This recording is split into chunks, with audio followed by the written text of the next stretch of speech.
Chapter 19, Flaming Rescue. But George paid no attention to her cousin's warning. Instead, with a decisive motion, she slid her hand around the latch and lifted it noiselessly, opening the door a crack.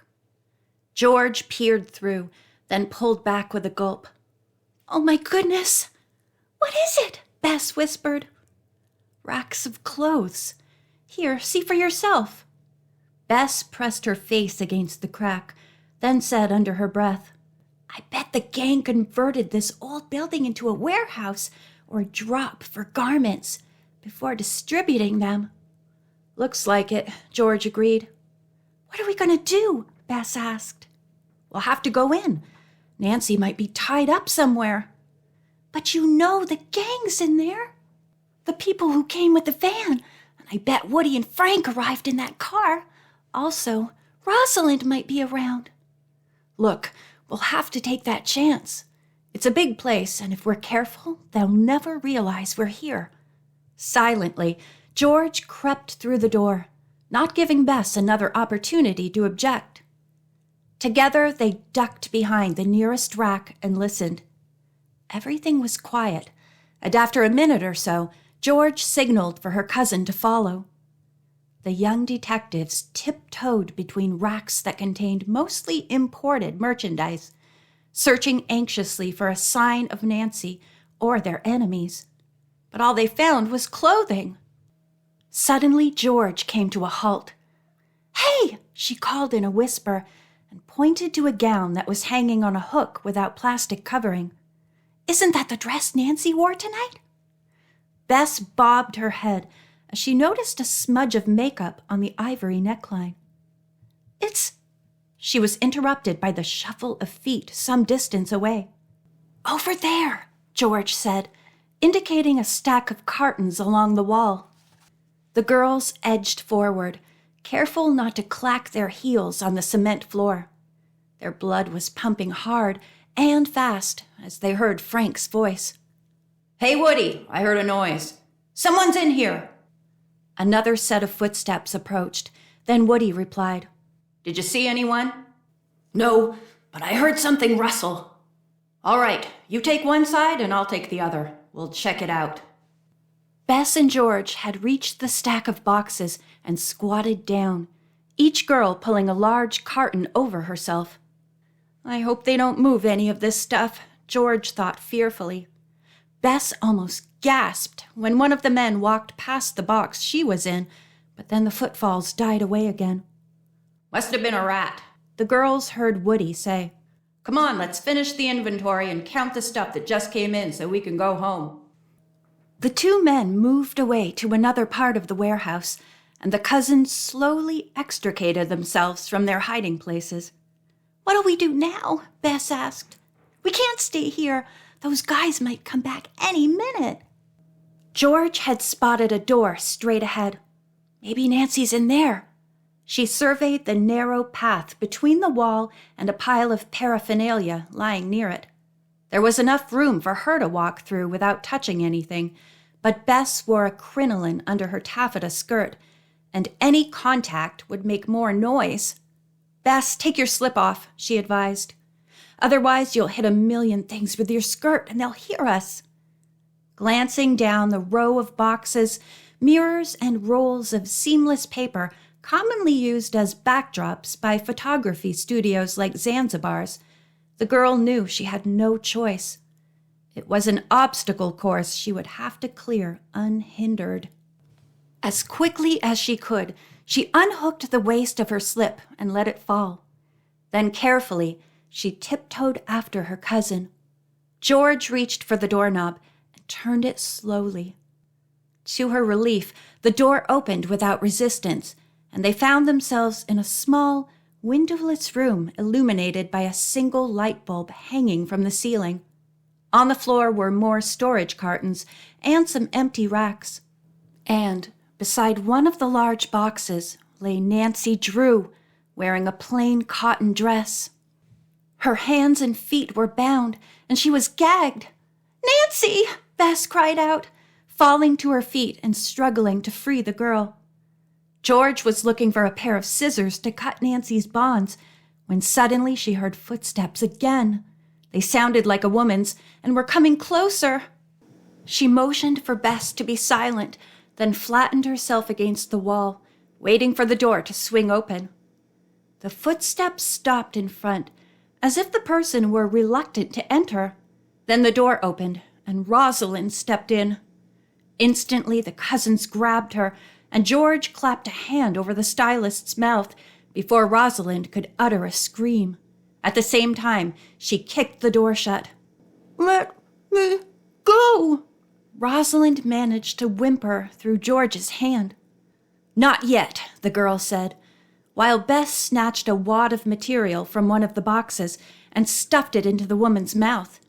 George removed her rope belt, using it to tie Rosalind's wrists, and forced the stylist to the floor. Bess sat on her legs, letting George tackle the bindings on Nancy that were only partially loose. George ripped at the thick knot behind the girl's head, splitting a fingernail as the tight loops opened and the gag fell away. "Thanks," Nancy said hoarsely. "What happened to the two guys who dumped me here?" "I don't know," George replied. "All I know is that our ex-dates are here, Woody Haskins and Frank Vanderveer." "Your ex-dates?" Nancy asked, bewildered. "And they seemed so nice, too," George grumbled. "Woody was so handsome, with a bit of gray in his hair, even though he was only in his 20s. Was the rest of it dark, and did he have small features?" Nancy asked excitedly. "Why, yes. He must be the guy I saw snooping around the dressing rooms after the fashion show," Nancy exclaimed. "Apparently he came back for some reason after the clothes had been stolen. Maybe he lost something. How did you meet these people?" "I think we should explain later and get out of here as fast as we can," Bess advised. Rosalind, meanwhile, tried to kick her legs out from under Bess, but to no avail. "Quit it," Bess told the woman, who grunted angrily. By now, Nancy was free, and she swayed to her feet, still feeling a twinge of pain where the cord had been tightened against her skin. "Can you walk?" Bess asked anxiously. "I think so," Nancy replied. Ted Henry and Pete Grover had left the crystal party shortly after Nancy did. On a lead that Mr. Bellini had inadvertently revealed to them, they had driven to Gramercy Park. By the time they arrived, however, the small van with Nancy inside had left, and they saw Bellini step into a car with another man. Neither Ted nor his associate recognized the stranger. "Let's see what they're up to," Ted said, putting his car into gear. The men ahead of them seemed unaware that they were being followed. They moved through the darkened streets, aiming toward an all-night diner on the west side. As they pulled into the parking lot, Ted let his car hum idly a moment, then swung in behind. "We'll give them time to sit down before we go in," he told his companion. "Bellini will recognize us," Pete Grover warned. "Well, I'm hoping he won't see us." They sat in the car watching the two men slide into a high-backed booth near a window. "Okay," Ted said. "Let's go." He and Pete hurried inside and found a vacant booth behind Bellini, where they strained to hear the conversation between Bellini and his confederate. "Listen, Iannone, you shouldn't have quit Millington," Bellini was saying. "We need you there." "It wasn't my idea, believe me. It was Rosalind's," Iannone said. The minute Nancy Drew walked into the place, Rosie panicked. "Oh, baloney," Bellini grumbled. "Rosie's just overly worried about getting caught. Now she's back with Reese and you're out of a job." "Look, it's only temporary. We worked a deal or two with Millington. Once I get situated with a new company, we'll be able to create interest there, too." Iannone paused, letting out a big sigh. "Meantime, I'm available to help you deliver the imported goods. They're down at the pier now, right?" Bellini nodded. Then he let his fist fall on the table. "I still can't figure out why you offered that Snoopy kid a job to begin with."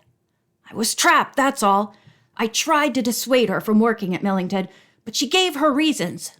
They all had to do with collecting inside information, which would ultimately point the finger at someone and free the company from unjust attacks by Reese. What could I say?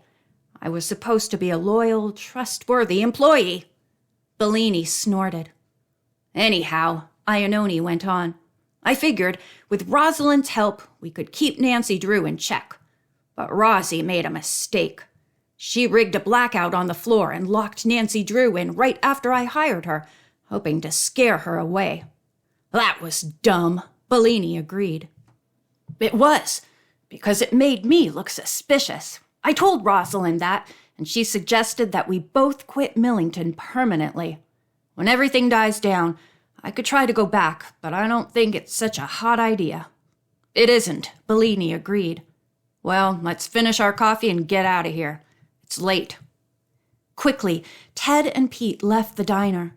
They moved the car so it pointed toward the street, shut off the ignition, and waited for the men. Nancy Drew's quite persistent, isn't she? Ted said. I hate to say I told you so, Pete replied, but I doubted right from the start that the fake auction scheme would keep her off this case. My sister said the same thing. All I know is it's too bad that those crooks got to Jackie the night of the fashion show. Otherwise, I might never have had to introduce myself to Nancy as Chris Chavez. What exactly happened? Pete asked. Well, one of these guys told Jackie that they had kidnapped me. They'd let me go if she agreed not to be in the fashion show. They knew I was after a story involving them, and that she was supposed to model clothes that they intended to steal.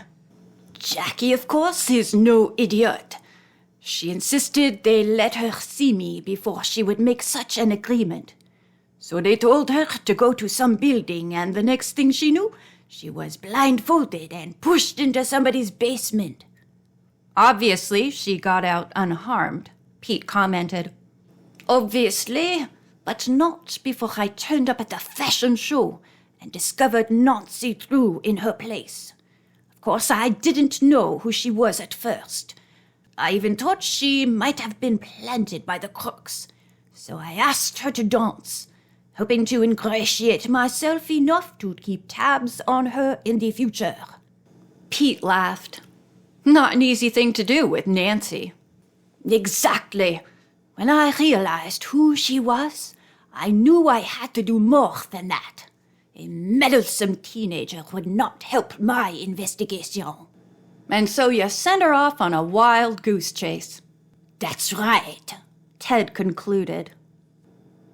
Back at the pier, the young detectives had managed to restrain Rosalind, but now they heard their captors' voices outside the small room.